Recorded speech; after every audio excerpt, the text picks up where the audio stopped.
At exactly to 13 a.m., Daniel's phone rang. The strange thing was that the caller ID showed his own phone number. He stared at the screen before answering. "Hello."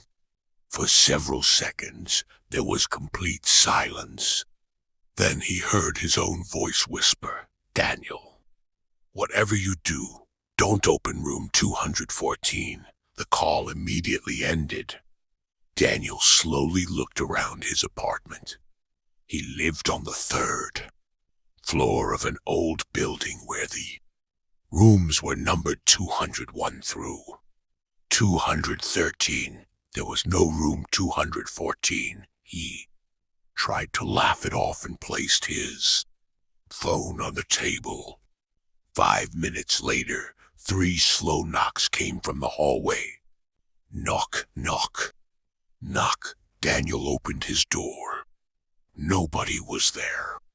But at the end of the hallway, where there had always been a blank wall, he saw something impossible, a wooden door with a brass number plate reading 214. Daniel walked closer. With every step, the hallway seemed colder. He reached for the handle, then remembered the warning. He pulled his hand back and returned to his apartment. The moment he closed the door, his phone rang again. His own number.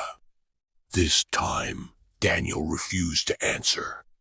The phone stopped. A second later, a message appeared on the screen. "You already opened it." Daniel froze. He checked his front door. It was still locked. Then he looked down at the floor. A small brass key was lying beside his feet. Engraved on it were 3 numbers, 214. Daniel barely slept that night. The next morning, he took the brass key downstairs and asked the building manager about room 214. The old man immediately became serious. "Who told you about that room?" Daniel explained everything. The manager slowly shook his head. "There hasn't been a room 214 for 20 years. Daniel asked what happened 20 years ago. The manager refused to answer. Instead, he said something that made Daniel even more nervous. "Every few years, someone sees that door. And when they do, their apartment number changes." Daniel hurried back upstairs. When he reached his door, he stopped. His apartment number had changed. Yesterday it had been 213. Now the metal plate read 214. Daniel immediately tried to leave the building.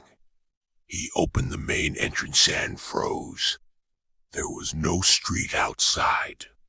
There was only the same hallway, stretching endlessly into darkness. Daniel slammed the door and ran upstairs. His phone began ringing again.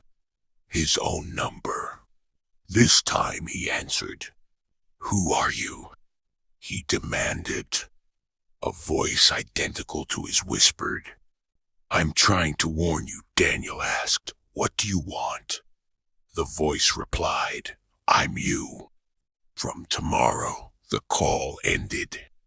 Then Daniel heard footsteps outside his apartment. Slow footsteps approached his door and stopped. 3 knocks followed. Knock, knock, knock. Daniel looked through the peephole. The hallway appeared empty. Then his phone buzzed with a message. "Do not look through the peephole again." Daniel stepped back from the door. Something was standing directly on the other side.